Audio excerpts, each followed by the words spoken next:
সন্ত ৰামপাল গুৰু মহাৰাজ হৈছে এনে এজন মহাপুৰুষ যিজনে নিজৰ সত্য ভক্তি, তত্ত্বজ্ঞান, কৰোণা আৰু সেৱাৰ বলত সমাজত এক নতুন আদৰ্শ বলবৎ কৰিছে।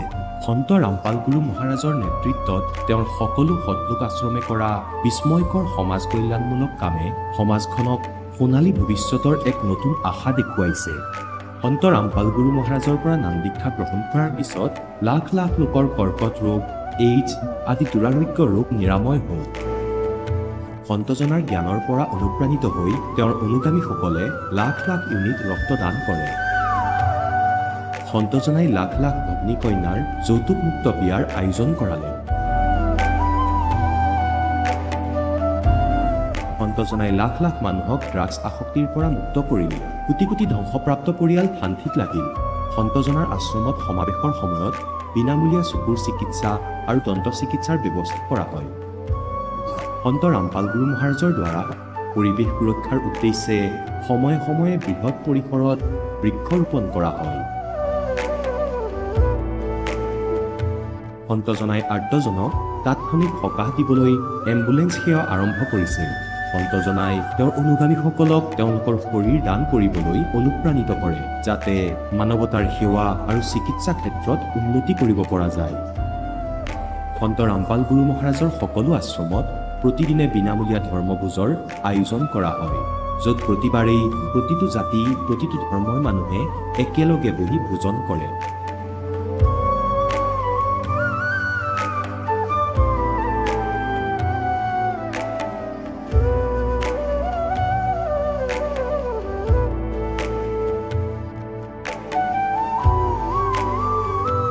সন্ত ৰামপাল গুৰু মহাৰাজৰ আশ্ৰমত সহস্ৰাধিক বৃদ্ধ বৃদ্ধাই শ্ৰদ্ধা আৰু মৰমেৰে জীৱন যাপন কৰাৰ সুযোগ পায়। তেওঁলোকৰ থকা খোৱাৰ আৰু স্বাস্থ্যৰ সম্পূৰ্ণ দায়িত্ব সন্ত ৰামপাল গুৰু মহাৰাজে বহন কৰে।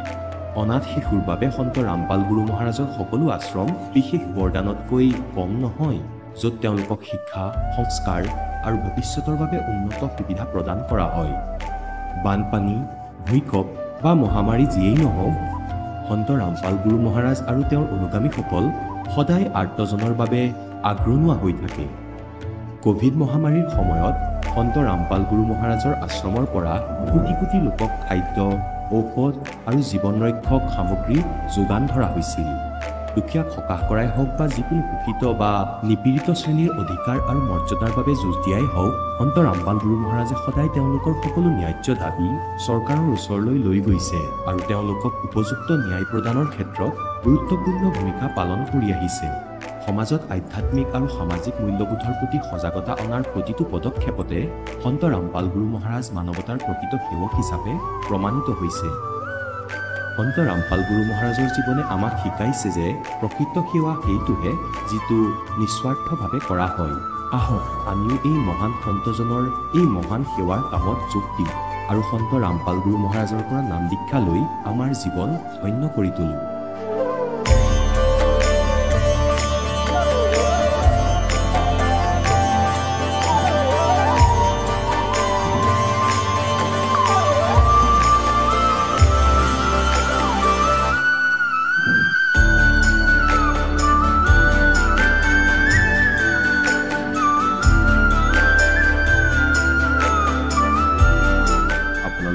পৰিয়ালৰ সৈতে সৎলোক আশ্ৰমলৈ আন্তৰিকতাৰে আমন্ত্ৰণ জনোৱা হয়।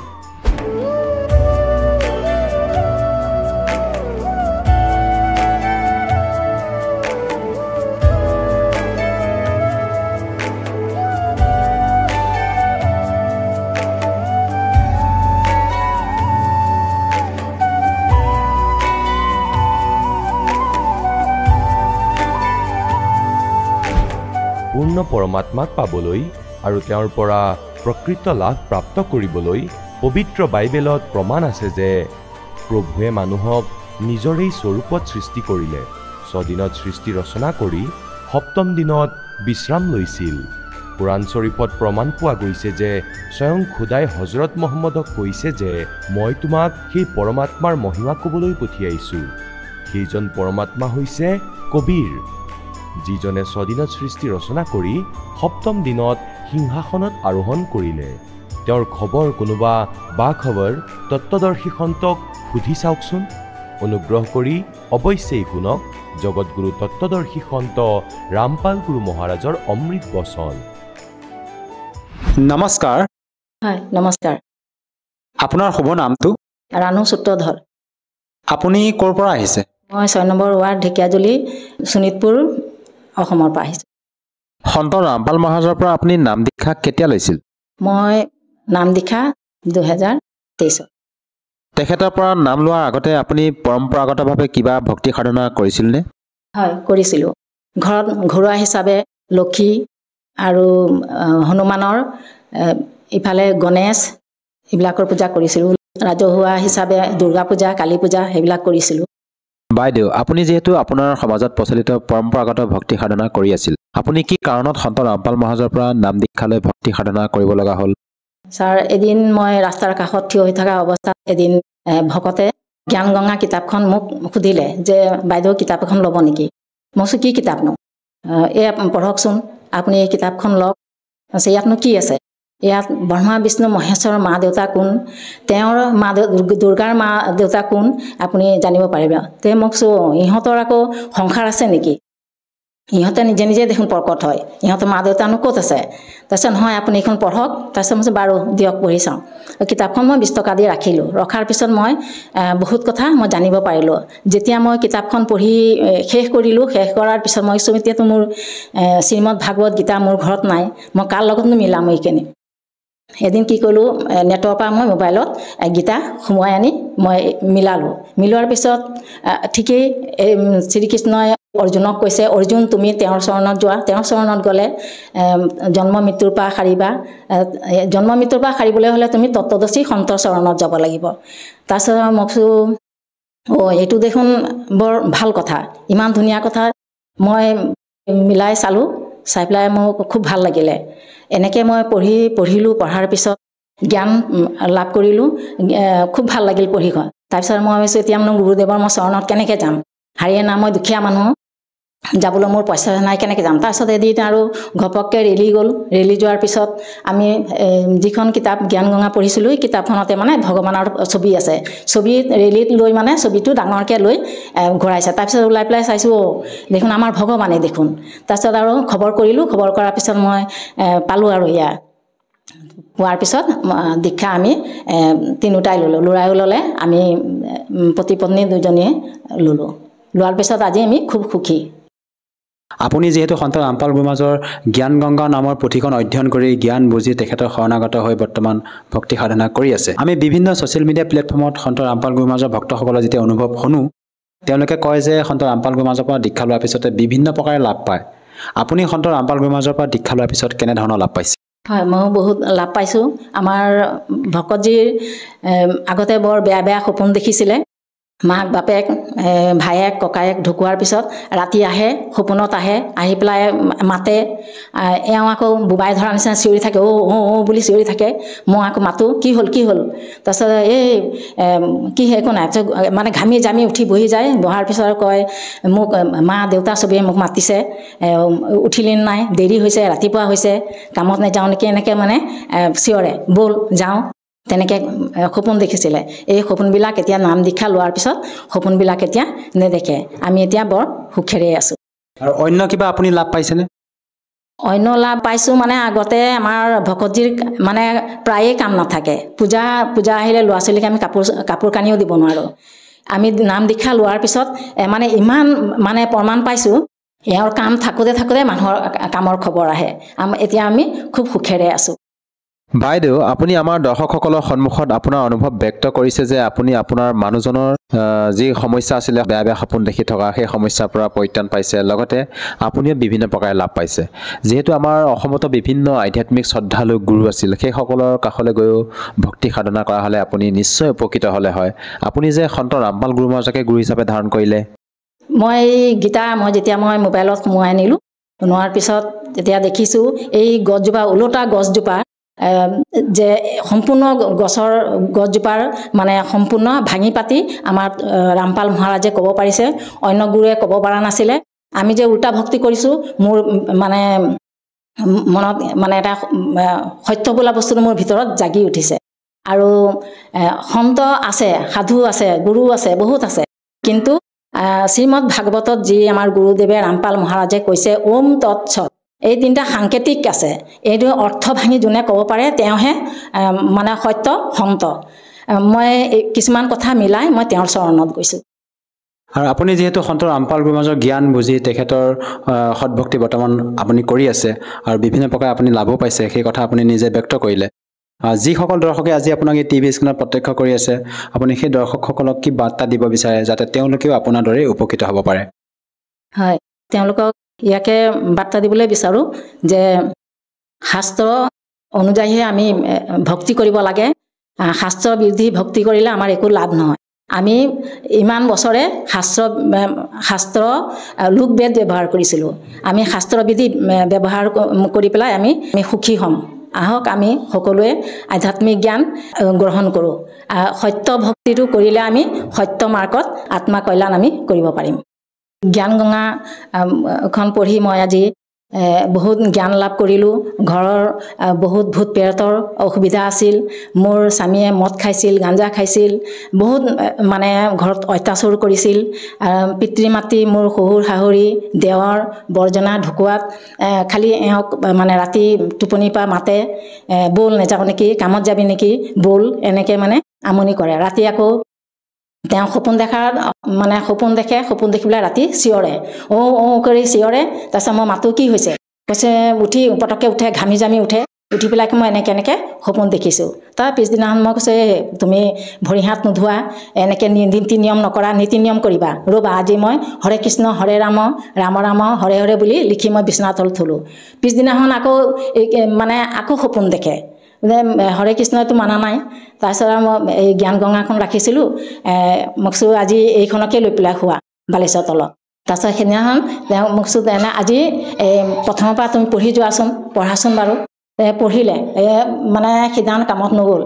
ৰাতিপুৱা আমাৰ ভাগৰি গৈছে ৰাতি সপোন দেখি পেলাই। পিছদিনাখন ৰাতিপুৱা গোটেই কিতাপখন পঢ়ি পিছত কৈছে মোৰ গাত কিবা ভাৰী ভাৰী লাগি আছিলে, কিবা গধুৰ গধুৰ লাগি আছিলে, মোৰ আজি কিবা গাটো মোৰ মানে লঘু হৈ গৈছে, একদম বহুত আৰাম পাইছোঁ বুলি কৈছে। তাৰপিছত ৰাতি আৰু কিতাপখন জ্ঞান গংগাখন বালিচৰ তলত শোৱাৰ পিছত মানে আজিলৈকে মানে সপোন নেদেখা হ'ল। তাৰপিছত মই কৈছোঁ তেনেহ'লে হেৰি কৰা, কেনেকৈ ল'বা এতিয়া, আমি নাম ল'ব লাগিব, দুখীয়া মানুহ কেনেকৈ আমি এতিয়া ল'ম। গুৰু চৰণত আহিলোঁ, ৰামপাল মহাৰাজৰ চৰণত আহিলোঁ, দীক্ষা ল'লোঁ। দীক্ষা লোৱাৰ পিছত আজিলৈকে মানে সেইবিলাক সমস্যা আমাৰ দূৰ হৈ গ'ল। এতিয়া আমি খুব ধুনীয়াকৈ আছোঁ, সুখত আছোঁ। আপোনালোকো আহক, আমি গোটেই আত্মা কল্যাণ কৰোঁ। আপোনালোকেও আজি এনেকুৱা মোৰ দৰে সুখী হওক। যিহেতু আপুনি সন্ত ৰামপাল গুৰু মহাৰাজৰ পৰা নাম দীক্ষা লোৱাৰ পিছতে বিভিন্ন প্ৰকাৰে লাভ পাইছে, যদিহে কোনো লোকে তেখেতৰ পৰা নাম দীক্ষা ল'ব বিচাৰে সহজভাৱে কেনেকৈ ল'ব পাৰিব? সন্ত ৰামপাল মহাৰাজৰ পৰা দীক্ষা ল'বৰ হ'লে একেবাৰে সহজ। সকলোৰে হাতত মোবাইল আছে। ইউটিউবত সন্ত ৰামপাল মহাৰাজ বুলি পেলাই চাৰ্চ কৰক। চাৰ্চ কৰিলে তেওঁৰ সৎসংগ আহিব। সেই সৎসংগতে মোবাইল নম্বৰ দিয়া হৈছে, তাতে আপোনালোকক যোগাযোগ কৰিলে সহজতে আপোনালোকে নাম দীক্ষা ল'ব পাৰিব। ধন্যবাদ থাকিল। সৎ চাহেব। এতিয়া জগতগুৰু তত্ত্বদৰ্শী সন্ত ৰামপাল গুৰু মহাৰাজৰ সৎসংগৰ মাধ্যমেৰে সেই অদ্বিতীয় আধ্যাত্মিক জ্ঞানৰ বিষয়ে জানি লওঁ, যাৰ মাধ্যমেৰে আপোনালোকেও প্ৰাপ্ত কৰিব পাৰিব এনেকুৱা আধ্যাত্মিক, মানসিক আৰু ভৌতিক সুখ যি এতিয়ালৈকে কেৱল আপোনালোকে মীৰাবাই, ধ্ৰুৱ, প্ৰহ্লাদ আদি কেইজনমান ভক্তৰ জীৱন কথাতহে শুনিছে। এতিয়া শুনক তত্ত্বদৰ্শী সন্তৰ সৈতে শাস্ত্ৰ অনুকূল ভক্তি সৎসংগ, এনেকুৱা অদ্বিতীয় আধ্যাত্মিক জ্ঞান যাৰ প্ৰমাণ আছে সকলো ধৰ্মৰ সকলো পবিত্ৰ শাস্ত্ৰত। যে ভাবিবই নোৱাৰি, কাৰণ তেওঁলোকৰ পুণ্য নাছিলে। গতিকে এই জ্ঞান দিবলৈ পৰমাত্মা স্বয়ং আহে যে তোমালোকে যি দেৱতাক, যি প্ৰভুৰ পূজা কৰি আছা, তোমালোকে সেই লাভ নোপোৱা যি শ্ৰীমদ ভাগৱত গীতা অধ্যায় নম্বৰ 18 শ্লোক নম্বৰ 62 বৰ্ণিত আছে, যি গীতাৰ অধ্যায় নম্বৰ 15 শ্লোক নম্বৰ 4 বৰ্ণিত আছে। তাত কৈছে যে হে অৰ্জুন, তুমি সৰ্বভাৱেৰে সেই পৰমেশ্বৰৰ শৰণলৈ যোৱা, সেই পৰমেশ্বৰৰ কৃপাতেই তুমি পৰম শান্তি আৰু সনাতন পৰমধাম প্ৰাপ্ত কৰিবা। গতিকে ইয়ালৈ পৰমাত্মা স্বয়ং আহি 600 বছৰ আগতে এই জ্ঞান দি গৈছিলে পৰমাত্মাই কৈছিলে কবীৰদেৱে, तीन देव की जो करते भक्ति उनकी कदे ना होवे मुक्ति। गुण तीनों की भक्ति में ये भूल पड़ो संसारे, कहें कबीर निज नाम बिना कैसे उतरो पारे। तीन देव की जो करते भक्ति उनकी कभू न होवे मुक्ति। সেই তিনিজন দেৱতা কোন কোন? শ্ৰী ব্ৰহ্মাদেৱ ৰজগুণ, শ্ৰী বিষ্ণুদেৱ শতগুণ আৰু শ্ৰী শংকৰদেৱ তমগুণ। গতিকে পৰমাত্মাই 600 বছৰ আগতেই কৈছিলে, गुण तीनों की भक्ति में ये भूल पड़ो संसारे, कहें कबीर निज नाम बिना कैसे उतरो पारे।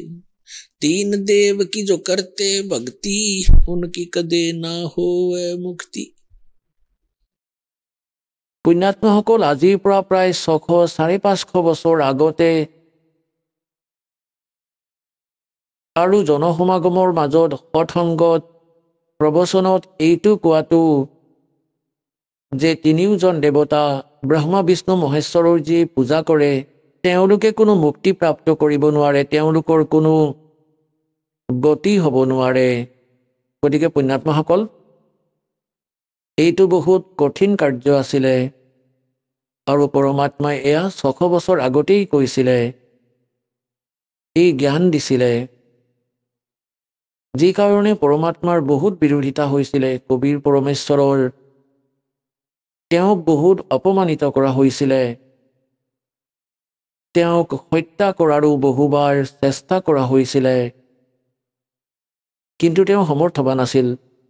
তেওঁ আমাৰ পিতা আৰু তেওঁ আমাৰ বাবে আহিছিল যে সিহঁতৰ কেতিয়াবা নহয় কেতিয়াবাতো নিচা, এই মিছা সুখৰ নিচা যিয়ে কালে দিছে ত্ৰিগুণময়ী মায়াৰ, এয়া কেতিয়াবাতো আঁতৰিব, কেতিয়াবাতো মোক চিনি পাব। গতিকে নিজৰ পৰিচয় এৰি গুচি গৈছিলে ভগৱান 600 বছৰ আগতে। চন 1398 পৰা চন 1518লৈকে 120 বছৰ এজন জনসাধাৰণৰ ভূমিকা কৰিছিলে। এজন চিম্পল শিপিনী তাঁতী হৈ আছিলে ভগৱান, আৰু সেই বাৰাণসীৰ জুপুৰীৰ পৰা অসংখ্য ব্ৰহ্মাণ্ডৰ সঞ্চালনো কৰি আছিলে। প্ৰত্যেক প্ৰাণীৰ তেওঁ সুৰক্ষাৰ ব্যৱস্থাও কৰি আছিলে। এতিয়া পুণ্যাত্মাসকল পৰমাত্মাই 600 বছৰ আগতেই কৈছিলে যে তিনিজন দেৱতাৰ যিয়ে ভক্তি কৰে उनकी कबू न होवे मुक्ति। तुम कौन राम का जपते जापम, तात कटे ना तीनू तापम। পৰমাত্মাই কৈছিলে যে তোমালোকে কোন ভগৱানৰ ভক্তি কৰি আছা, কাৰ মন্ত্ৰ জপ কৰি আছা, সেই ভগৱানৰ পৰা তোমালোকৰ কোনো তিনি তাপৰ যি কষ্ট আছে সেয়া দূৰ হ'ব নোৱাৰে। আজি আপোনালোকক প্ৰমাণ কৰি দিম যে আমাৰ সৎগ্ৰন্থয়েও এয়াই প্ৰমাণ কৰি আছে। শ্ৰীমদ ভাগৱত গীতা অধ্যায় নম্বৰ 7 শ্লোক নম্বৰ 12 পৰা 15লৈকে এইটো স্পষ্ট কৰিছে যে তিনিওজন দেৱতা শ্ৰী ব্ৰহ্মাদেৱ ৰজগুণ, শ্ৰী বিষ্ণুদেৱ শতগুণ আৰু শ্ৰী শংকৰ তমগুণৰ যিয়ে সাধনা কৰে তেওঁলোকে কোনো লাভ নাপায়। ইয়াৰ বিপৰীতে শ্ৰীমদ ভাগৱত গীতাত কৈছে যে এই তিনিও গুণৰ ওপৰত আধাৰিত, এই তিনিও গুণ ৰজগুণ ব্ৰহ্মা শতগুণ বিষ্ণু তমগুণ শংকৰৰ সাধনাৰে পাবলগীয়া যি লাভ সেয়া খন্তেকীয়া লাভ।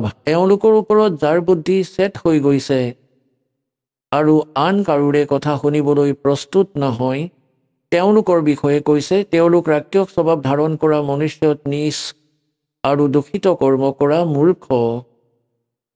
গীতাৰ জ্ঞানদাতাই কৈছে মোৰ ভক্তিও নকৰে। এতিয়া পুণ্যাত্মাসকল আধ্যাত্মিক মাৰ্গৰ পৰা আমি দূৰ যদিও হলো অজ্ঞানতাও আমি বেছি গ্ৰহণ কৰি থৈছোঁ সেইবাবে প্ৰথমবাৰ এই বচন কোনোবাই যদি শুনে তেওঁ বহুত বেছি দুখ পায় আত্মায়ো কষ্ট পায় কাৰণ আমি শ্ৰী বিষ্ণু শ্ৰী শংকৰৰ তেওঁলোকৰ ৰঙত বহুত ৰঙীন হৈ পৰিছোঁ এবাৰ সঁচাটো শুনাৰ পিছত তিতা নিশ্চয় লাগে কিন্তু কিছুদিনৰ পিছত সেয়া মিঠা হৈ যায়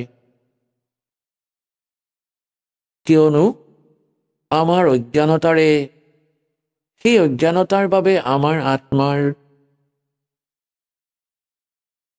নিৰ্মলতা সমাপ্ত হ'ল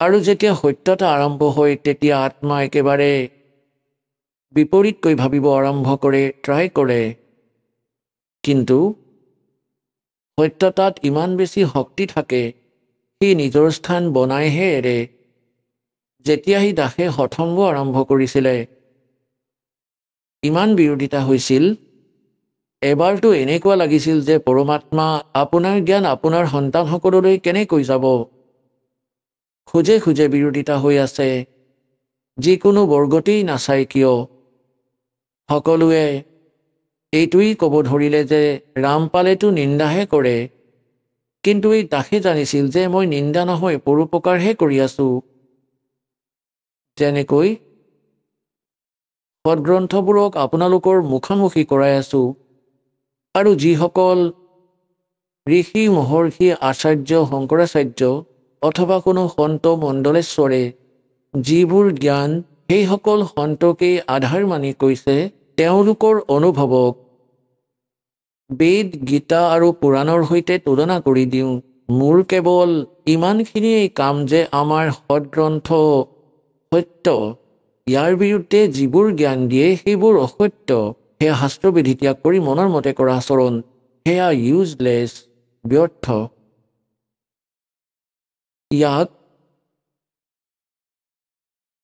সমালোচনা বুলি নাভাবিব ইয়াক পৰোপকাৰ বুলি ভাবক যেনেকৈ কিছুমান বদমাছ মানুহে কোনো অসামাজিক তত্ত্ব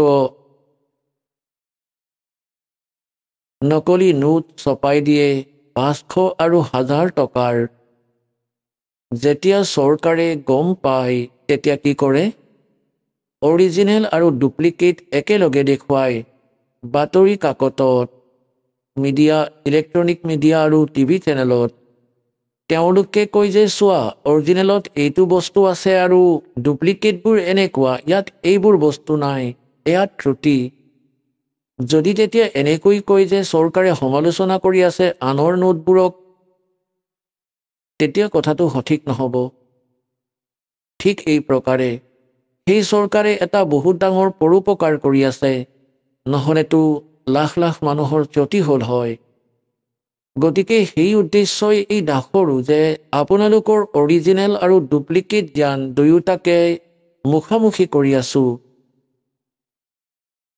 আৰু ইয়াৰ পৰা আপোনালোকে চিনি পাব সত্য আৰু অসত্যক আপোনাৰ জীৱন নাশ হোৱাৰ পৰা বাচি যাব এতিয়া ইয়াৰ পৰিণাম ভাল ওলাই আছে আপোনালোকক দেখুৱাম শ্ৰীমদ ভাগৱত গীতা এইখন এখন অমূল্য গ্ৰন্থ ইয়াত 4খন বেদৰ ইয়াৰ ভিতৰত সাৰাংশ আছে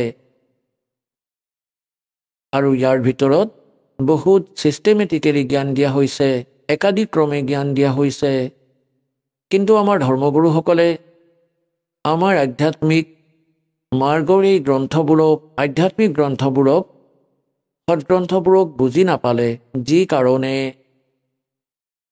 তেওঁলোকে আমাক লোকবেদ শুনাই থাকিলে লোকবেদৰ অৰ্থ হৈছে দন্ত কথা অক্ষেত্ৰীয় জ্ঞান লোকবেদ অক্ষেত্ৰীয় জ্ঞান দন্ত কথা মুখে মুখে চলি অহা জ্ঞান ইজনে আনজনৰ পৰা যিটো সত্য নহয় তাক লোকবেদ বোলে কবিৰ পৰমেশ্বৰদেৱে কয় पीछे लग गया जाऊं था मैं लोकवेद के साथ और रस्ते में सतगुरु मिल गए दीपक दे दिया हाथ যেনেকৈ পৰমাত্মাই আমাক বুজাবলৈ তেওঁৰ ওপৰতেই সকলো উদাহৰণ কোড কৰে এক্সাম্পল কোড কৰে উদাহৰণ দিয়ে পৰমাত্মাই কি ক'ব বিচাৰে যে মই আগতে লোকবেদ মুখে মুখে চলি অহা নিজৰ জাতি ধৰ্ম ক্ষেত্ৰৰ ভিতৰত যিবোৰ পূজা সাধনা চলি আছিলে সেই লোকবেদৰ আধাৰতেই ভক্তি কৰি আছিলে। পিছত সদগুৰুক পালোঁ যিয়ে তত্ত্বজ্ঞানৰূপী টৰ্চ চাকি আমাৰ হাতত দি দিলে। এতিয়া সেই তত্ত্বজ্ঞানৰূপী টৰ্চ অৰ্থাৎ চাকিৰ পোহৰত আমি এতিয়া ভ্ৰমিত হ'ব নোৱাৰোঁ। আমি চিধা ৰাস্তাৰেই যাম যি মালিকেই কৈছে। যেনেকৈ এই দাস আগতে শ্ৰী বিষ্ণু শ্ৰীকৃষ্ণ ৰামচন্দ্ৰদেৱ আৰু শংকৰ ভগৱানৰ পূজাৰী আছিলোঁ, হনুমান দেৱৰ পূজাৰী আছিলোঁ, মানে সকলোবোৰ ধাৰ্মিক পূজা কৰিছিলোঁৱেই। হিন্দুৰ সকলো যিবোৰ দেৱতা কোনোবাই যদি কৈ দিয়ে এওঁৰ পৰা বহুত লাভ হয় তেতিয়া তেওঁৰেই উপাসনা আৰম্ভ কৰি দিছিলোঁ। গতিকে এয়া আছিল লোকবেদ। আৰু আকৌ পৰম সন্ত আদৰণীয় ৰাম সন্ত দেৱানন্দ দেৱক লগ পালোঁ। মই দাসক তেওঁ যি ৰাস্তা দেখুৱালে, তত্ত্বজ্ঞানৰূপী টৰ্চ দিলে, সেই টৰ্চৰ পোহৰত এই দাসে আকৌ সেই লোকবেদক ত্যাগ কৰি যথাৰ্থ মাৰ্গ গ্ৰহণ কৰি ল'লে। এতিয়া যেনেকৈ আজি যি প্ৰসংগ চলি আছে যে যিবোৰ সাধনা আমি কৰিছিলোঁ আৰু সেই সাধনাবোৰেই আমাৰ আন কুলৰ মানুহেও কৰিছিলে, তেওঁলোকতকৈ ভাল আমাৰ ব্যৱস্থা আছিলে। যেনেকৈ এই দাস শ্ৰীৰাম শ্ৰীকৃষ্ণৰ আৰু বিষ্ণুদেৱ অৰ্থাৎ আৰু লগতে আনবোৰ যিমানবোৰ দেৱতা আছে শংকৰ ভগৱান হনুমান গণেশ সকলোৰে পূজা কৰিছিলোঁ। আৰু ঘৰত যিবোৰ সুখ হৈছিলে, যেনেকৈ ল'ৰা ছোৱালীয়ে যেতিয়া পঢ়িছিলে সিহঁতে সফলতা পালে আমি ভগৱানকেই ক্ৰেডিট দিওঁ। যেতিয়া ল'ৰা ছোৱালীৰ সন্তান হ'ল, সিহঁতৰো ল'ৰা ছোৱালী হ'ল, তেতিয়াও আমি ভগৱানকেই ক্ৰেডিট দিওঁ যে যি সাধনা আমি কৰি আছোঁ চাগে আমি ভাবিছিলোঁ ইয়াৰ পৰাই প্ৰাপ্ত কৰি আছোঁ। তাৰপিছত চাকৰি হ'ল, তেতিয়া ভাবিছিলোঁ যে হনুমান দেৱে দয়া কৰিলে, ভগৱান বিষ্ণুৱে দয়া কৰিলে, বাবা শ্যামদেৱ যি আমাৰ কুলৰ দেৱতা আছিল কেতিয়াবা তেওঁক প্ৰাৰ্থনা কৰিছিলোঁ তেওঁৱেই কৃপা কৰিলে বুলি, আৰু কেতিয়াবা বিষ্ণুদেৱক কেতিয়াবা শংকৰদেৱক, এওঁলোক সকলোকেই ক্ৰেডিট দিছিলোঁ যে এওঁলোকে বহুত দয়া কৰিলে। এতিয়া গম পালোঁ যে সেই যিবোৰ আমি পাই আছিলোঁ সেয়া আমাৰ প্ৰাৰব্ধত লিখা আছিলে, পূৰ্বজন্মৰ সংস্কাৰেই ফলি আছিলে। সেই পূজাবোৰ কৰাৰ পিছতো আমাৰ আন পৰিয়ালৰ সদস্যসকলে লাভ পোৱা নাছিলে, বহুত হানিও হ'ল। গতিকে এতিয়া গম পালোঁ যে যি সাধনা আমি কৰি আছিলোঁ, যি দেৱতাসকলৰ, তেওঁলোকে না আমাৰ হানি কৰিব পাৰে না কিবা লাভ দিব পাৰে। তেওঁলোকে কেৱল আমাক ৱৰ্কদানহে দিব পাৰে, যেনেকুৱা ধৰণৰ কাম কৰিম তেনেকুৱাই ফল পাম।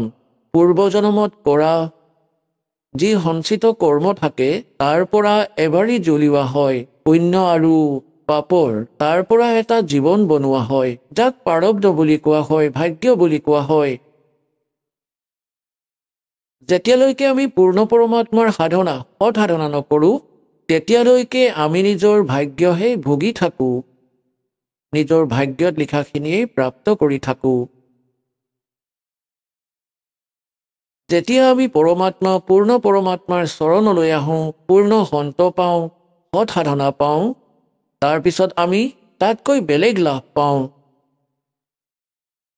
যেনে আগতে কৰা সাধনাবোৰ অন্য ভগৱানক কৰা পূজাৰ পৰা, যেনে ব্ৰহ্মা বিষ্ণু মহেশ্বৰ আৰু ব্ৰহ্ম তথা পৰব্ৰহ্ম, যাক ক্ষৰ পুৰুষ অক্ষৰ পুৰুষ বুলি কয়, এওঁৰ ভক্তি কৰাজনে কেৱল কৰা কৰ্মৰহে ফল পায়।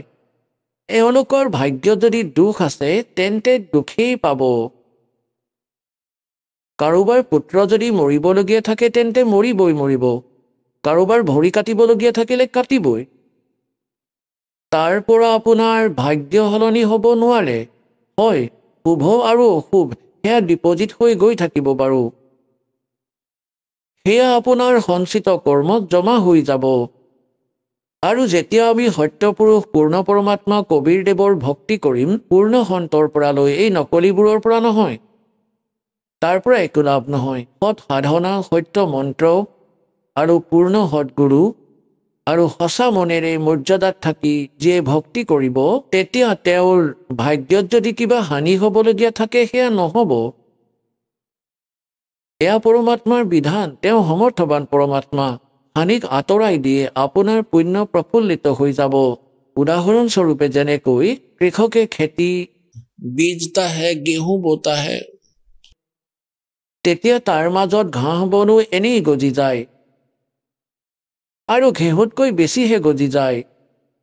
আগতে ইয়াৰ কোনো সমাধান নাছিলে। আগতে এনেকুৱা কোনো মেডিচিন, এনেকুৱা কোনো বস্তুৰ ডিস্কভাৰী হোৱা নাছিলে, অনুসন্ধান হোৱা নাছিলে। কিন্তু এতিয়া বৈজ্ঞানিকসকলে এনেকুৱা এটা মেডিচিন বনাইছে যে সেই মেডিচিন, সেই ঔষধ পানীত যদি ঢালি দিয়ে, খেতিত সেই পানী যদি ছটিয়াই দিয়া হয়, তেতিয়া সেইটোৱে ঘাঁহ আৰু বনবোৰ নষ্ট কৰি দিয়ে। শস্যবোৰ তেনেকৈয়ে থাকে, তাৰ কোনো হানি নহয়। তেতিয়া সেই শস্য দুগুণ হয়। এই প্ৰকাৰে পৰমাত্মাই এতিয়া এই দয়া কৰিছে, তেওঁৰ যিবোৰ নিয়ম আছে, সেই ৰহস্যময় গূঢ় মন্ত্ৰ, সেই গুপ্ত মন্ত্ৰ পৰমাত্মাই ইয়াত সাৰ্বজনীন কৰিছে, যাৰ জপ কৰিলে আমাৰ ঘাঁহ বনৰূপী পাপ নষ্ট হৈ যাব, আমাৰ পুণ্যহে থাকি যাব। গতিকে সেই মেডিচিন এই দাসৰ লগত আছে, এই বিশ্বত আন কাৰো লগত নাই।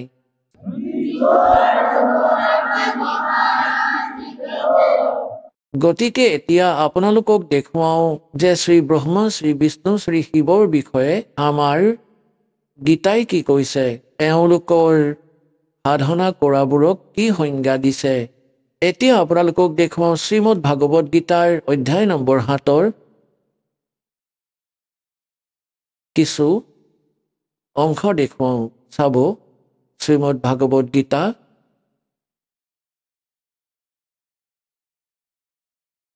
জয়দয়াল গোবিন্দকাই ইয়াৰ অনুবাদক হয়। গীতা প্ৰেছ, গৌৰখপুৰৰ পৰা এইখন প্ৰকাশিত। আমি ইয়াৰ 7ম অধ্যায়টো লওঁ। এয়া হৈছে 7ম অধ্যায়, 7 নম্বৰ অধ্যায় শ্ৰীমদ ভাগৱত গীতাৰ। ইয়াৰ প্ৰথম মন্ত্ৰত কি কৈছে যে, হে পাৰ্থ, অনন্য প্ৰেমৰ পৰা মোলৈ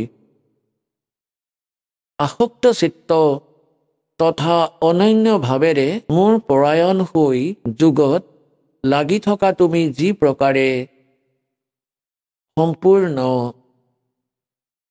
বিভূতি, বল, ঐশ্বৰ্য আদি গুণেৰে যুক্ত, সকলোৰে আত্মৰূপ, এইটো আচলতে সমগ্ৰ হয়। সমগ্ৰ মানে সকলো, সকলো প্ৰকাৰে মোক সঞ্চয় ৰহিত বুলি জানিব, তেওঁক শুনা। এতিয়া কি কৈছে, দ্বিতীয়টো মন্ত্ৰত কৈছে 7ম অধ্যায়ৰ, মই তোমাৰ বাবে এই বিজ্ঞান সহিত তত্ত্বজ্ঞানক সম্পূৰ্ণতা বুলি ক'ম, যাক জানি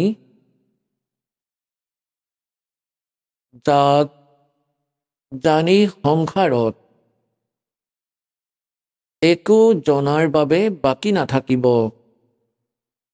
এতিয়া গীতাৰ জ্ঞানদাতাই কৈ আছে যে, অৰ্জুন, মই তোমাক এতিয়া এনেকুৱা জ্ঞান ক'বলৈ গৈ আছো, ইয়াক জনাৰ পিছত সংসাৰত আৰু কোনো কথা জানিবলৈ বাকী নাথাকিব। এতিয়া পুণ্যাত্মাসকল চাব, আৰু এই পবিত্ৰ গীতাক আমি শিৰোধাৰ্য বুলি মানিছিলোঁ, পঢ়িছিলোঁ, ডেইলি পাঠো কৰিছিলোঁ। কিন্তু কোৱা হয়, गुरु बिन काहु न पाया ज्ञान, जो थो था भुज छड़े मूड किसान। गुरु बिन वेद पढ़े जो प्राणी, समझे न सार रहे अज्ञानी। গুৰুৰ অবিহনে বেদৰ অৰ্থ, গূঢ় অৰ্থক বুজাটো বৰ কঠিন। তাক নুবুজালৈকে আমি অজ্ঞানীয়েই হৈ থাকিম। আমাৰ যিমানবোৰ ঋষি সত্যযুগৰ পৰা আজিলৈকে ঋষি মহৰ্ষি হৈছে, এওঁলোক অজ্ঞানী। পুণ্যাত্মাসকল, এই দাসৰ যি বচন, সেয়া অলপ তিতা লাগিবই এবাৰ, কিন্তু পিছত ইমান মিঠা হৈ যাব, ইয়াৰ অতিৰিক্ত কোনো কথা বচনেই আপোনালোকৰ ভাল নলগা হ'ব। যে সত্যযুগৰ পৰা আজিলৈকে যিমানবোৰ মহৰ্ষি আছিলে তেওঁলোকৰ জ্ঞান নাছিলে, একেবাৰেই জ্ঞান নাছিলে, তেওঁলোক অজ্ঞানী আছিল। এতিয়া পুণ্যাত্মাসকল অলপমান দেখুৱাই দিওঁ, নহ'লে কোনোবাই প্ৰথমবাৰ যি ভক্তই শুনিব, কিয়নো এয়া চিডি ইত্যাদি বনোৱা হয়, ভগতে নিজৰ মিত্ৰক দিয়ে, তেওঁলোকৰ এয়া এই কথা হজম নহ'ব যে সত্যযুগৰ পৰা আজিলৈকে যিবোৰ মহৰ্ষি হৈছে তেওঁলোকৰ কোনো জ্ঞান নাছিলে ভক্তিৰ, এওঁলোকৰ বাদেই ব্ৰহ্মা বিষ্ণু মহেশ্বৰৰো জ্ঞান নাছিল কওক। গতিকে এই দাসৰ যিবোৰ বচন, আজিতো সভ্য সমাজ শিক্ষিত হৈছে, সেইকাৰণে এই কথাবোৰ স্বীকাৰ কৰিছে। এই বচন 600 বছৰ আগতে কৈছিলে পৰমাত্মা কবীৰদেৱে। সেই সময়ততো মানুহৰ একেবাৰে জ্ঞান নাছিল, ভ্ৰমিত আছিল, কিন্তু কথাবোৰ সকলো সঁচা, একেবাৰে কমপ্লিট সত্য। আমাৰ সদগ্ৰন্থই প্ৰমাণ দিয়ে। ইয়াৰ আগতে অলপমান দেৱী ভাগৱতত উল্লেখিত কিছু কথা মুখামুখি কৰি দিওঁ, যাৰ পৰা আপোনালোকে গম পাব নাতো সত্যযুগৰ পৰা আজিলৈকে যিবোৰ ঋষি মহৰ্ষি হৈছে তেওঁলোকৰ জ্ঞান আছিল, না ব্ৰহ্মা বিষ্ণু মহেশ্বৰৰ জ্ঞান আছিল আধ্যাত্মিক মাৰ্গৰ। তেন্তে আন কাৰণো হ'ব? কেৱল পৰমাত্মাই স্বয়ং আহে, নিজৰ দ্বাৰা ৰচিত সৃষ্টিক যথাৰ্থ ৰূপত তেওঁৱেই কয়, আৰু যথাৰ্থ ভক্তি মাৰ্গ আৰু পূৰ্ণ পৰমাত্মাটো তেওঁ হৈয়েই, তেওঁ স্বয়ঙেই যথাৰ্থ ভক্তি মাৰ্গৰ কথা কয়, যথাৰ্থ তত্ত্বজ্ঞান তেওঁৱেই দিয়ে। এতিয়া চাব শ্ৰীমদ দেৱী ভাগৱত, সচিত্ৰ মতা টাইপ, গীতা প্ৰেছ গৌৰৱপুৰৰ পৰা প্ৰকাশিত। ইয়াৰ কোন হয় সম্পাদক, কোন হয় ইয়াৰ চাব হনুমান প্ৰসাদ পোদাৰ, শ্ৰীমান লাল গোস্বামী, আৰু এয়া প্ৰকাশক হয় ইয়াৰ 414 নম্বৰ পৃষ্ঠালৈ লৈ যাওঁ আপোনাক।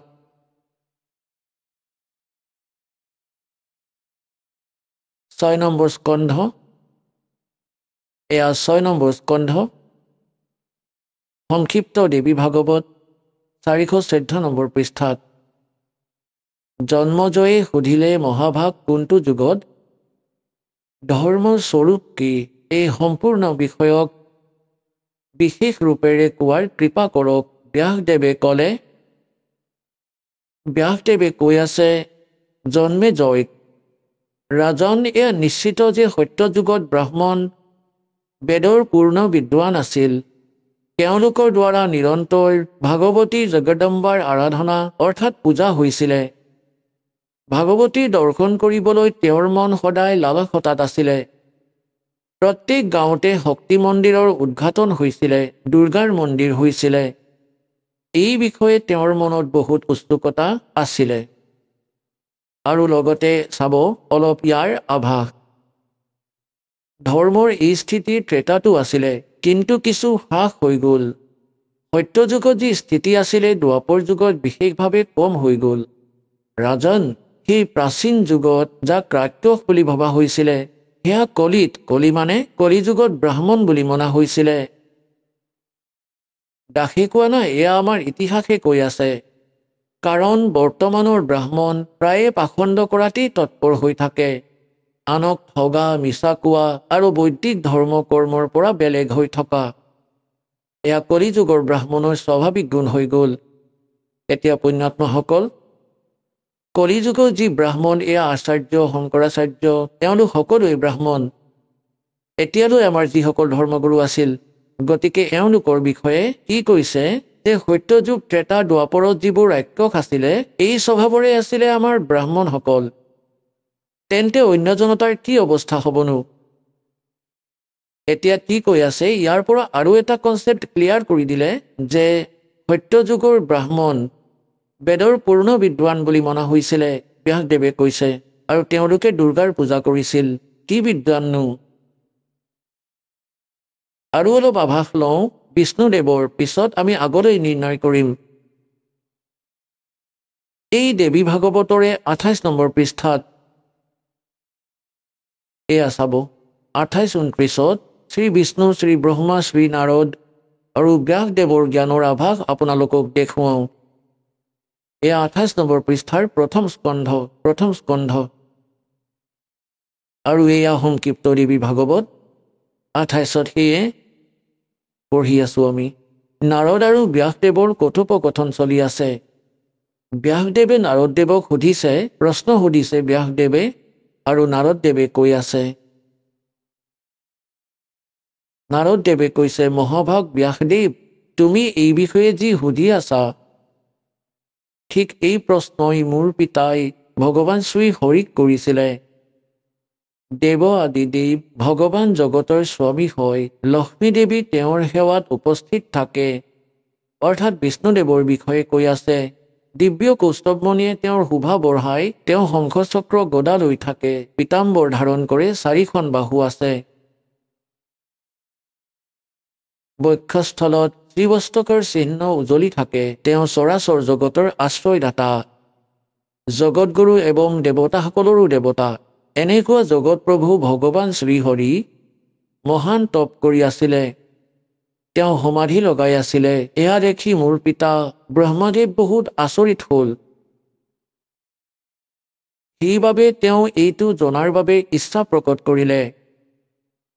ব্ৰহ্মাদেৱে সুধিলে, প্ৰভু, আপুনি দেৱতাসকলৰ অধ্যক্ষ, জগতৰ স্বামী আৰু ভূত ভৱিষ্য এবং বৰ্তমানৰ সকলো জীৱৰ একমাত্ৰ শাসক।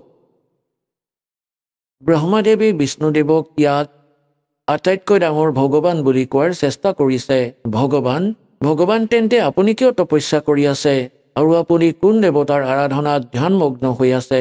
মই অসীম আচৰিত এই কাৰণেই হৈ আছোঁ যে আপুনি দেৱেশ্বৰ এবং সমগ্ৰ সংসাৰৰ শাসক হৈও সমাধি লগাই বহি আছে। ব্ৰহ্মাদেৱৰ বিনীত বচন শুনি ভগৱান শ্ৰীহৰি অৰ্থাৎ বিষ্ণুদেৱে তেওঁক ক'ব ধৰিলে, ব্ৰাহ্মণ, সাৱধান হৈ শুনা। মই মনৰ বিচাৰ ব্যক্ত কৰি আছোঁ। দেৱতা, দানৱ, মানৱ সকলোৱে এইটোৱেই জানে যে তুমি সৃষ্টি কৰা, মই পালন কৰোঁ, শংকৰে সংহাৰ কৰে। কিন্তু আকৌ বেদৰ পাৰগামী পুৰুষে নিজৰ যুক্তিৰে যদি এয়া সিদ্ধ কৰে যে ৰচনা কৰা, পালন কৰা আৰু সংহাৰ কৰা এই যোগ্যতা যে আমি পাইছোঁ, ইয়াৰ অধিষ্ঠাত্ৰী শক্তি দেৱী হয়। তেওঁ কৈছে যে সংসাৰৰ সৃষ্টি কৰিবলৈ তুমি ৰাজসিক শক্তি, তোমাৰ তাত ৰাজসিক শক্তিৰ সঞ্চাৰ হৈছে, অৰ্থাৎ ব্ৰহ্মাদেৱ ৰজগুণ হয়, এয়া সিদ্ধ হৈ আছে। আৰু মই সাত্বিক শক্তি পাইছোঁ, অৰ্থাৎ বিষ্ণুদেৱ শতগুণ হয় আৰু ৰুদ্ৰৰ তামসিক শক্তিৰ আৱিৰ্ভাৱ হৈছে। আৰু শংকৰ তমগুণ। এই শক্তিৰ অভাৱেৰে তুমি এই সংসাৰৰ সৃষ্টি কৰিব নোৱাৰা, মই পালন কৰাত সফল হ'ব নোৱাৰিম, আৰু ৰুদ্ৰই সংহাৰ কৰা কাৰ্যও সম্ভৱ নহয়। ব্ৰহ্মাদেৱ আমি সকলো সেই শক্তিৰ সহায়তেই নিজৰ সকলো কাৰ্যত সদায় সফল হৈ আহিছোঁ। সুব্ৰত, প্ৰত্যক্ষ আৰু পৰোক্ষ দুয়োটাই উদাহৰণ তোমাৰ সন্মুখত দি আছোঁ, শুনা। এয়া নিশ্চিত যে মই সেই শক্তিৰ অধীন হৈয়েই মই এই শেষ নাগৰ বিচনাত শুওঁ আৰু সৃষ্টি কৰাৰ অৱসৰ আহিলেই জাগি উঠোঁ। মই সদায় তপ কৰাতেই লাগি থাকোঁ। সেই শক্তিৰ শাসনৰ পৰা কেতিয়াও মুক্ত হ'ব নোৱাৰোঁ। কেতিয়াবা সময় পালে লক্ষ্মীৰ সৈতে সুখপূৰ্বক সময় কটোৱাৰ সৌভাগ্য প্ৰাপ্ত হয়। মই কেতিয়াবা দানৱৰ সৈতে, ৰাক্ষসৰ সৈতে যুদ্ধ কৰোঁ আৰু অখিল জগতক ভয় খুওৱা বিকৰাল শৰীৰক শান্ত কৰোৱাটো মোৰ পৰম কৰ্তব্য হৈ যায়। পিছত কি কৈছে ভগৱানে? ভগৱান বিষ্ণুদেৱে কৈ আছে, মই সকলো প্ৰকাৰে শক্তি অৰ্থাৎ দুৰ্গাৰ অধীন হৈ থাকিব লাগে। সেই ভাগৱতী শক্তিৰ অৰ্থাৎ দুৰ্গাৰ মই নিৰন্তৰ ধ্যান কৰোঁ। আৰু ব্ৰহ্মাদেৱ, মই জনাত এই ভাগৱতী শক্তিতকৈ ডাঙৰ আন কোনো দেৱতা নাই, অৰ্থাৎ দুৰ্গাৰ ওপৰত মই কোনো ভগৱানৰ সৈতে পৰিচিত নহয়। তেওঁ আটাইতকৈ ডাঙৰ, মোৰ বাবে আটাইতকৈ ডাঙৰ ভগৱান দুৰ্গা হয়। এতিয়া পুণ্যাত্মাসকল, এই অলপমান উল্লেখতে আমাৰ সদগ্ৰন্থৰ পৰা এয়া সিদ্ধ হৈ যাব, এই আধ্যাত্মিক মাৰ্গৰ কথা না বিষ্ণুৱে জানে, না ব্ৰহ্মাই, না শংকৰে, না নাৰদ, না ব্যাসদেৱে। আৰু সত্যযুগৰ ব্ৰাহ্মণেই নাজানে, গতিকে ত্ৰেতা দুৱাপৰ কলিযুগৰ সকলে কেনেকৈ জানিবনো? এয়া আপোনালোকৰ মুখামুখি হ'ল যে সেইফালে সত্যযুগৰ ব্ৰাহ্মণো বেদৰ পূৰ্ণ বিদ্বান বুলি মনা হৈছিলে, কিন্তু দুৰ্গাৰ পূজা কৰিছিল। এইফালে বিষ্ণুদেৱে কৈ আছে মই দুৰ্গাৰ পূজা কৰোঁ আৰু তেওঁতকৈ ওপৰত কোনো ভগৱানকেই নাজানো। আহক আমি এতিয়া সেই শ্ৰদ্ধালুসকলৰ অনুভৱবোৰ জানো, যিসকলে জগতগুৰু তত্ত্বদৰ্শী সন্ত ৰামপাল গুৰু মহাৰাজৰ পৰা দীক্ষা প্ৰাপ্ত কৰিছে তথা তেওঁ কোৱা ভক্তি মাৰ্গ এওঁলোকে অৱলম্বন কৰি আছে। নমস্কাৰ ছাৰ। নমস্কাৰ ছাৰ। ছাৰ কি নাম আপোনাৰ? পংকজ সাক্সেনা। পংকজ, আপুনি ক'ৰ পৰা আহিছে? দিল্লীৰ সোনিয়া গান্ধী কেম্প। পংকজ, আপুনি সন্ত ৰামপালদেৱ মহাৰাজৰ পৰা নাম দীক্ষা কেতিয়া ল'লে? 14/4/2011। পংকজ, সন্ত ৰামপালদেৱ মহাৰাজৰ পৰা নাম দীক্ষা লোৱাৰ আগতে আপুনি কিবা ভক্তি সাধনা কৰিছিলনে? হয়, কৰিছিলোঁ। বাবা হৰদেৱ সিং মহাৰাজৰ সাধনা কৰিছিলোঁ। নিৰংকাৰী হয় তেওঁৰ লগত প্ৰায় 8 বছৰ জড়িত হৈ আছিলোঁ। তাত মই বহুত বেছি ভক্তি কৰি থাকিলোঁ, কিন্তু মই লাভ পোৱা নাছিলোঁ। সেৱাদাৰো হৈ গৈছিলোঁ, কিন্তু মোৰ শাৰীৰিক সমস্যা কিছুমান আছিল, যেনে কঁকালৰ বিষ, মোৰ সেয়া ভাল হোৱা নাছিল। মই তাত এই সেৱা কৰিছিলোঁ যে আমাক এযোৰ কাপোৰ দিয়া হৈছিলে পুলিচৰ দৰে, সেয়া পিন্ধি মই তাত সকলো ভক্তৰ সেৱা কৰিছিলোঁ। পেণ্ডেলবোৰ ইফাল সিফাল কৰা আৰু মেটসমূহ পাৰা আৰু কিবা কিবি কাম, এইবোৰ সেৱাই মই তাত কৰিছিলোঁ। ভাণ্ডাৰাবোৰত যেনে ধৰক লংগৰ লাগিছে, এই ধৰণৰ সেৱাই কৰিছিলোঁ তাত। তাৰ পিছত মই আশুতোষ নামৰ এজন মহাৰাজ আছে, তেওঁৰ পৰা মই নাম দীক্ষা উপদেশ ল'লোঁ লাভ পাম বুলি ভাবি। তেওঁ ক'লে যে বিনা নিত বজায় নিশ্চিন্ত বাজে ঘণ্টা শংখ নগাৰীৰে। তেওঁ ক'লে যে পৰমাত্মাক তোমাৰ নিজৰ শৰীৰৰ ভিতৰতেই দেখা পাবা। মই ক'লোঁ যে ঠিক আছে ভাই, দেখাই দিয়ক। তেওঁ এনেকৈ মোক কাণ বন্ধ কৰিব ক'লে আৰু ক'লে যে তুমি এতিয়া ইয়াৰ ভিতৰত শুনা পাবা। মই সেয়া প্ৰায় 1.5-2 ঘণ্টা বহি থাকিলোঁ আৰু তাৰ ভিতৰত যেতিয়া চালোঁ তেতিয়া মই পোহৰ দেখা পালোঁ, বহুত তীব্ৰ পোহৰ দেখা পালোঁ আৰু পোহৰ দেখা পাইছিলোঁ নীলা হালধীয়া আছিলে। মই সেয়া দেখি ভাবিলোঁ যে তেওঁৱেই পৰমাত্মা। তাৰপিছত লাহে লাহে প্ৰায় আমি 1.5 ঘণ্টা অথবা 2 ঘণ্টা, প্ৰায় 1 ঘণ্টা সদায় কৰিছিলোঁ এই সাধনা। যেতিয়া আমি টাইম পাইছিলোঁ তেতিয়া আমি এই কাম সদায় কৰিছিলোঁ। তাৰপিছত মোৰ ভৰিখন ফুলিব ধৰিলে, গাঁঠিত ইয়াত গাঁঠিবোৰ ফুলিব ধৰিলে। ফুলি যোৱাৰ কাৰণে মই ভালদৰে কাম কৰিব পৰা নাছিলোঁ। আকৌ ক'লে যে তোমাৰ এই সমাধি ভাল, পৰমাত্মাই তোমাক সদায় দেখে। কিন্তু তাৰপিছতো মোৰ সমস্যা ভাল নহ'ল, বাঢ়ি গৈয়ে থাকিল, ভৰিৰ বিষ। তাৰপিছত আশুতোষ মহাৰাজৰ যি শিষ্য আছিল তেওঁৰ ওচৰলৈ গৈ মই সুধিলোঁ যে মোৰ এই ভৰিত বিষ হয়। ক'লে যে লাহে লাহে সকলো ঠিক হৈ যাব, কেৱল ভগৱানৰ সমাধি কৰা ভালদৰে। মোৰ চকুটো বিষ হ'বলৈ ধৰিছিলে, পানী ওলাব ধৰিছিলে, ইমান বিষ হৈছিলে। চকু এনেকৈ বন্ধ কৰি যেতিয়া মই তেওঁক চাইছিলোঁ, তাৰপিছত কি হ'ল ছাৰ, মই লাহে লাহে বহুত চিন্তাত পৰিব ধৰিলোঁ, কাণেৰেও কম শুনিব ধৰিলোঁ। এই অৱস্থাৰ বাবে মই বহুত চিন্তাত পৰি গৈছিলোঁ। তেন্তে ছাৰ আপুনি সন্ত ৰামপালদেৱ মহাৰাজৰ শৰণলৈ কেনেকৈ আহিল? ছাৰ, এটা চেনেল আছে, তাত সন্ত ৰামপালদেৱ মহাৰাজৰ সৎসংগ চলি আছিল। সন্ত ৰামপালদেৱে কৈ আছিলে যে যিসকল মোৰ শিষ্য হয় তেওঁৰ তাত 24টা সিদ্ধি আহি যায়। এই প্ৰথম নাম উপদেশ যিয়ে লৈ লয়, সন্ত ৰামপালদেৱে এই শব্দ কৈছিলে যে সোহম নাম যি আছে ধ্ৰুৱ আৰু প্ৰহ্লাদেও পাৰ কৰিব নোৱাৰিলে, গতিকে তুমি কেনেকৈ পাৰ কৰিবা? তাৰপিছত মই ভাবিলোঁ যে সোহম নামটোতো ময়ো পাইছোঁ। আশুতোষ মহাৰাজদেৱে কৈছিলে বাহিৰলৈ এৰা, হম ভিতৰলৈ নিয়া। এয়াই সোহম হৈ গ'ল, ভগৱানৰ নাম হৈ গ'ল। এনেকুৱা কৰি কৰি মই ক'লোঁ যে আমিওতো এনেকুৱা নাম জপে কৰোঁ, ধ্ৰুৱ প্ৰহ্লাদেই যদি পাৰ কৰিব পৰা নাই আমি কেনেকৈ পাৰিম? ভাবিলোঁ যাওঁ এওঁলোকৰ ওচৰলৈ এবাৰ চাই লওঁ কিনো কথা।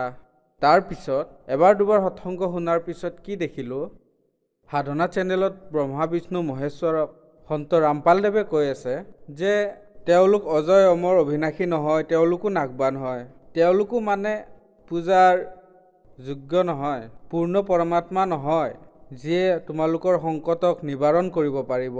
তেতিয়া মই ভাবিলোঁ যে কেনেকুৱা সন্ত এও, ব্ৰহ্মা বিষ্ণু মহেশ্বৰকতো আজিলৈকে আমি পূজা কৰি আহিছোঁ, এওঁ আকৌ কেনেকুৱা সন্ত, যাওঁচোন এবাৰ লগ কৰি আহোঁ। সতলোক আশ্ৰম জিলা হিছাৰ বৰৱালালৈ গ'লোঁ। তাত সন্ত ৰামপালদেৱ মহাৰাজৰ পৰা উপদেশ ল'লোঁ। তেতিয়া মোৰ এনেকুৱা লাগিল যে মোৰ শৰীৰত যেন 1000 টন বোজা আছিল। আগতে বহুত ওজন থকা যেন লাগিছিল, এনেকুৱা লাগিছিল যেন হঠাতে কিবা আঁতৰিল। যেতিয়াই গুৰুদেৱৰ ওচৰলৈ গ'লোঁ, গুৰুদেৱে আশীৰ্বাদ দিলে। তেতিয়া মই এনেকুৱা অনুভৱ কৰিলোঁ যেন মোৰ শৰীৰটো বহুত পাতল অনুভৱ কৰিলোঁ, একেবাৰে ফুল এটাৰ নিচিনা। পংকজ, আপুনি সন্ত ৰামপালদেৱ মহাৰাজৰ পৰা নাম দীক্ষা লোৱাৰ পিছত কিবা লাভ প্ৰাপ্ত কৰিলেনে? হয়, মই বহুত ডাঙৰ লাভ প্ৰাপ্ত কৰিছোঁ। সেই লাভ এনেকুৱা আছিল, শাৰীৰিক সমস্যা মানে মই যেতিয়া অন্য গুৰুসকলক পূজা কৰিছিলোঁ, মোৰ ভৰিখনো বেয়া হৈ গৈ আছিলে লাহে লাহে। কাণেৰেও কমকৈ শুনিব ধৰিছিলোঁ। পিঠিৰ ৰাজহাড়ডালো মোৰ বহুত বিষ কৰিব ধৰিলে, বহি বহি 2-2.5 ঘণ্টা পুৱা গধূলি কৰাৰ কাৰণে। তাৰপিছত মই যেতিয়া সন্ত ৰামপালদেৱ মহাৰাজৰ পৰা উপদেশ ল'লোঁ, তেতিয়াৰ পৰাই মই ছাৰ বহুত সুখী হ'লোঁ। কোনো বিষ নাই। এতিয়া চশমাও নিপিন্ধোঁ, আগতে চশমা পিন্ধিব লাগিছিলে। এতিয়া চশমাও খুলিলোঁ সন্ত ৰামপালদেৱ মহাৰাজৰ দয়াত, আৰু সকলো সুখ পাইছোঁ।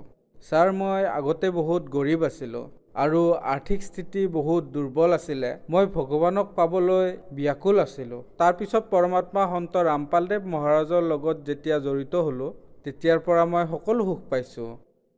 ছাৰ, মোৰ পত্নীৰ এখন ভৰিত বিষ হৈছিলে। যেতিয়া বিষ হ'ল তেতিয়া প্ৰথমে ছফদৰগঞ্জ হস্পিটালত দেখুৱালোঁ। তাৰপিছত এইমছত দেখুৱাত তেওঁলোকে ক'লে যে ইয়াৰ পৰীক্ষা কৰিব লাগিব। পৰীক্ষা কৰাত তেওঁলোকে ক'লে যে ভৰিখন ফুলি ডাঙৰ হৈ উঠিছে, গতিকে এতিয়া অপাৰেশ্যন কৰিব লাগিব। তেতিয়া মোৰ ৱাইফে মানুহজনীয়ে ক'লে যে মই অপাৰেশ্যন নকৰাওঁ, মই নকৰাওঁ অপাৰেশ্যন। এতিয়া গুৰুদেৱকে প্ৰাৰ্থনা জনাম, সন্ত ৰামপালদেৱ মহাৰাজক প্ৰাৰ্থনা জনাম, ঠিক হওক বা নহওক। যেতিয়া তেওঁক প্ৰাৰ্থনা জনালে, তেতিয়া সেইফালৰ পৰা আদেশ আহিলে যে মালিকে দয়া কৰিব। মালিকে দয়া কৰিব বুলি কোৱাত ভাল পালোঁ। তাৰপিছত প্ৰায় 1-2 মাহমান পিছত যি সেই ভৰি ফুলা আছিলে, গমেই নাপালোঁ কলৈ গ'ল। এতিয়া তাই একেবাৰে সুস্থ, সুৰক্ষিত, বিনা অপাৰেশ্যনেৰে সন্ত ৰামপালদেৱ মহাৰাজৰ দয়াত ঠিক হৈ গ'ল। পংকজ, আপুনি কৈছে যে আপুনি নিৰংকাৰী পন্থত 8 বছৰলৈকে আছিলে, তাত সেৱাদাৰ হৈও আছিলে। তাৰপিছত আপুনি আশুতোষ মহাৰাজৰ ওচৰলৈ গ'ল, তাত 5 বছৰ আছিলে আৰু ইমানে মেডিটেশ্যন কৰিলে যে শৰীৰো অসুস্থ হ'ল। আপুনি ভগৱানক পাব বিচাৰিছিলে, কিয় পাব বিচাৰিছিলে? ভগৱানক মই সেইবাবে পাব বিচাৰিছিলোঁ, মই সৰু থাকোঁতে আমাৰ গাঁৱত শ্ৰীকৃষ্ণ লীলা পাতিছিলে। যেতিয়া চাইছিলোঁ তাত কৃষ্ণৰ গুৰুদেৱ দুৰ্ভাষা ঋষি হৈছিলে, তেতিয়া ভাবিছিলোঁ এওঁ ভগৱানেনে? কৃষ্ণ যদি ভগৱানেই, তেওঁ যদি গুৰু বনাবলগীয়া হৈছে, তেন্তে আমি কিয় হ'ব নালাগিব? আমিতো একেবাৰে সাধাৰণহে। প্ৰথমে আমিহে গুৰু বনাব লাগে। তেতিয়া মোৰ গুৰু বনোৱাৰ বহুত বেছি ইচ্ছা মোৰ মনৰ ভিতৰত উৎপন্ন হ'ল। তেতিয়া মই গাঁৱতেই নিৰংকাৰী গুৰুদেৱক পালোঁ। তাৰপিছত তেওঁক গুৰু বনালোঁ। তাৰপিছত আশুতোষক গুৰুদেৱ বনালোঁ। তাৰপিছত যেতিয়া মই পূৰ্ণ পৰমাত্মা সন্ত ৰামপালদেৱ মহাৰাজক দেখিলোঁ, জানিলোঁ, তেতিয়াহে মই সন্তুষ্টি পালোঁ। গতিকে মই এতিয়া আন কাকোকে গুৰু বনাব নিবিচাৰোঁ। পংকজ, আপুনি কৈছে যে আপোনালোকৰ গাঁৱত কৃষ্ণলীলা হৈছিলে, তাত আপুনি কৃষ্ণক দেখিলে আৰু গুৰু দুৰ্ভাষাকো দেখিলে। তাৰ পৰা আপুনি প্ৰেৰণা পালে যে ভগৱানৰে গুৰুগুণৰ আৱশ্যকতা আছে, গতিকে আমিও গুৰু বনাব লাগে। তাৰ পৰাই আপোনাৰ ভগৱানক পোৱাৰ ইচ্ছা প্ৰকট হ'ল। তেন্তে কি সন্ত ৰামপালদেৱ মহাৰাজৰ শৰণলৈ অহাৰ পিছত ভগৱানক পালেনে? হয় ছাৰ, মই ভগৱানক পালোঁ। ছাৰ, এনেকুৱা ভগৱানক পালোঁ যে এওঁ পূৰ্ণ পৰমাত্মা। এয়া শাস্ত্ৰ অনুসাৰে কৰা ভক্তি হয়। এই শাস্ত্ৰবিধি আমাৰ যি গুৰুদেৱ আছে, যি পূৰ্ণ পৰমাত্মা আছে, তেওঁ পঢ়ি পঢ়ি শুনায়। পূৰ্ণ গুৰু যি হয়, তেওঁ শাস্ত্ৰৰ জ্ঞান দিয়ে। যিজন নিৰংকাৰী আছিলে, তেওঁ নিজৰ মনৰ মতেহে নাম দিছিলে, যিটো শাস্ত্ৰত ক'তোৱে প্ৰমাণ নাই। আৰু যিজন আশুতোষ আছিল, তেওঁ কি কাম কৰিলে, এটা শব্দক 2টা ভাগত ভাগ কৰি দিলে। বাহিৰলৈ এৰা, হাম ভিতৰলৈ নিয়া। এয়া কোনো মন্ত্ৰ নহয়, এয়াতো কবিৰ সাগৰৰ পৰা চুৰ কৰা মন্ত্ৰহে। সতনামটো কিবা বেলেগ হয়, এয়া কেৱল সন্ত ৰামপালদেৱ মহাৰাজেহে ক'ব পাৰিব তাৰ বিষয়ে, আৰু এই পৃথিৱীৰ আন কোনেও ক'ব নোৱাৰে। পংকজ, আপুনি নিৰংকাৰী পন্থত 8 বছৰলৈকে আছিলে। আশুতোষ মহাৰাজৰ লগত আপুনি 5 বছৰ ভক্তি সাধনা কৰিলে। প্ৰায় 13 বছৰ ধৰি আপুনি গুৰুৰ শৰণত আছিলে। তাৰপিছত আপুনি এই সকলোবোৰ বাদ দি সন্ত ৰামপালদেৱ মহাৰাজৰ শৰণলৈ আহিল। সমাজত এটা ধাৰণা এইটোও আছে যে গুৰু সলনি কৰিব নালাগে, তথাপিও আপুনি গুৰু সলনি কৰিলে। আপোনাৰ হিচাপত আপুনি ঠিকে কৰিলেনে? হয় ছাৰ, মই মোৰ হিচাপত ঠিকেই কৰিছোঁ। শাস্ত্ৰত প্ৰমাণ আছে, যেতিয়ালৈকে সত্য গুৰু নোপোৱা তেতিয়ালৈকে 10, 20, 50টা গুৰু বনাব পাৰা। মানে সঁচা গুৰু যেতিয়ালৈকে নোপোৱা তেতিয়ালৈকে গুৰু চেঞ্জ কৰি থাকা, তাত একো পাপ নালাগে। এতিয়া আমি আন গুৰুক গুৰু বনোৱাৰ প্ৰয়োজন নাই। পূৰ্ণ পৰমাত্মা সন্ত ৰামপালদেৱ মহাৰাজেই মোৰ গুৰু হয়। ছাৰ, আপুনি কৈছে যে এতিয়া সঁচা গুৰু পাইছে। তেন্তে কি আগতে আপুনি যি ভক্তি সাধনা কৰিছিলে, যেনে আশুতোষ মহাৰাজ অথবা নিৰংকাৰী পন্থ আছে, বাবা হৰদেৱ সিং আছে, এওঁলোক কি সঁচা গুৰু নাছিল? এওঁলোক মিছলীয়া গুৰু। আপুনি কেনেকৈ ক'ব পাৰে যে এওঁলোক মিছলীয়া গুৰু? মই এইকাৰণে ক'ব পাৰোঁ, কাৰণ এওঁলোকে শাস্ত্ৰ বিধি অনুসৰি সাধনা নিদিয়ে। এওঁলোকে বেলেগ শাস্ত্ৰৰ কথা কয়, যেনে এখন চাইকেলৰ চকা। যদি তুমি চাইকেলত এটা চকা লগাই চলোৱা তেন্তে তুমি কেনেকৈ চলাব পাৰিবা? চাইকেলৰ 2টা চকা জইন কৰিলেহে চলিব। তেওঁলোকে সতনামৰ বিষয়েও পৰমাত্মা সন্ত ৰামপালদেৱ মহাৰাজেহে ক'ব পাৰিব। এয়াতো কেৱল এটাহে তাৰ পৰা চুৰ কৰা নাম হয়, আৰু সেইটোৱে ভাঙি চিঙি আধা ভিতৰলৈ নিয়া আৰু আধা বাহিৰলৈ পেলাই দিয়া বুলি কৈ থাকে। গতিকে এয়া ভুল। এওঁলোক ভগৱানৰ ৰোষত পৰি আছে। পংকজ, আপুনি কি নিচাও কৰিছিল নেকি? হয় ছাৰ, মই নিচা কৰিছিলোঁ। মই বিড়ি খাইছিলোঁ আৰু তাম্বাকুও খাইছিলোঁ। কেতিয়াবা সম্পৰ্কীয় যদি ঘৰলৈ আহে মই তেতিয়া মদো খাইছিলোঁ। গতিকে মই ইমানবোৰ সাধনা কৰাৰ পিছতো এৰিব পৰা নাছিলোঁ। মই কেইবাবাৰো শপত খাইছিলোঁ গুৰু নিৰংকাৰীৰ। মই কৈছিলোঁ যে মোৰ এই তাম্বাকু খোৱা অভ্যাসটো এৰাই দিয়ক। মই এৰিব পৰা নাছিলোঁ, মনে মনে হ'লেও খাইছিলোঁ। নিৰংকাৰী বাবাজনে দিয়া মন্ত্ৰটোৰ জপো কৰিছিলোঁ মই, তথাপিও এৰিব পৰা নাছিলোঁ। নিৰংকাৰীত কৈছিলে যে তুহি নিৰংকাৰ মে তেৰি সেনা মেনু বক্সলো। এয়া শাস্ত্ৰৰ ভিতৰত ক'তো প্ৰমাণ নাই। এই যি মন্ত্ৰ আমাক দিয়া হৈছিলে যে তুহি নিৰংকাৰ মে তেৰি সেনা মেনু বক্সলো, এয়াতো ছাৰ এক প্ৰকাৰে ভগৱানৰ এয়া কয় যে আৰাধনা। ছাৰ, আপুনি কৈছে যে আপুনি নিৰংকাৰী পন্থত আছিল আৰু নিচা এৰিব বিচাৰিছিল কিন্তু এৰিব পৰা নাছিল। তেন্তে কি নিৰংকাৰী পন্থত নিচা কৰাটো এলাও আছিল নেকি? হয়, এলাও আছিল। তাত মাংস খোৱাও এলাও আছিল। কোৱা হয়, খান পান সিফ তনকে খাতিৰ ৰুছে কৈ সম্বন্ধ নেহি। তাত মাংসও খাব পাৰে আৰু নিচাও কৰিব পাৰে। তাত কৰিব নোৱাৰে য'ত সৎসংগ চলি থাকে, পিছত সকলো কৰিব পাৰে। তেতিয়া মই এয়া ভাবিলোঁ যে এওঁলোকে নিচাও কৰে আৰু বেলেগ জন্তুৰ মাংসও খায়, তো এওঁলোকে কেনেকৈ ভগৱানক প্ৰাপ্ত কৰিব পাৰিব? সেইবাবে মই এৰি দিলোঁ। তেন্তে কি সন্ত ৰামপালদেৱ মহাৰাজৰ শৰণলৈ অহাৰ পিছত আপুনি নিচা কৰিব এৰিলেনে? হয় ছাৰ, সন্ত ৰামপালদেৱ মহাৰাজৰ পৰা যেতিয়াই উপদেশ ল'লোঁ, উপদেশ দিয়াৰ পিছত মোক ক'লে যে এইবোৰ তুমি কৰিব নোৱাৰা। তেতিয়া মই ভাবিলোঁ যে ভাই মই ইমান দিনে চেষ্টা কৰিও এয়া এৰাব পৰা নাছিলোঁ, আৰু এবাৰ চেষ্টা কৰি চাওঁ। তেতিয়া ভগতদেৱে ক'লে যে চেষ্টা কৰিবা, নাখাবা। মই ক'লোঁ ঠিক আছে। সন্ত ৰামপালদেৱ মহাৰাজৰ পৰা উপদেশ লৈ অহাৰ পিছত যেতিয়া মোৰ খোৱাৰ বাবে ইচ্ছা গৈছিলে, তেতিয়া মই প্ৰথম মন্ত্ৰ মাতিবলৈ আৰম্ভ কৰি দিওঁ, আৰু যেতিয়া আৰম্ভ কৰোঁ তেতিয়া সেই নিচা মোৰ ওচৰলৈ নাহিছিল। এতিয়া যদি কোনোবাই বিড়ি চিগাৰেট তাম্বাকু খাই মোৰ ওচৰলৈ আহে, মই বহুত বেয়া গোন্ধ পাওঁ। আগতেতো ভাল পাইছিলোঁ, কিন্তু এতিয়া বহুত বেয়া গোন্ধ পাওঁ ছাৰ। এতিয়া মই এনেকৈ মোৰ নিচাৰ অভ্যাস এৰিব পাৰিলোঁ।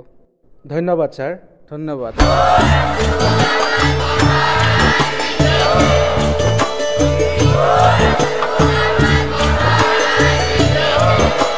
আপুনি শুনি আছিলে জগতগুৰু তত্ত্বদৰ্শী সন্ত ৰামপাল গুৰু মহাৰাজৰ মংগল প্ৰবচন।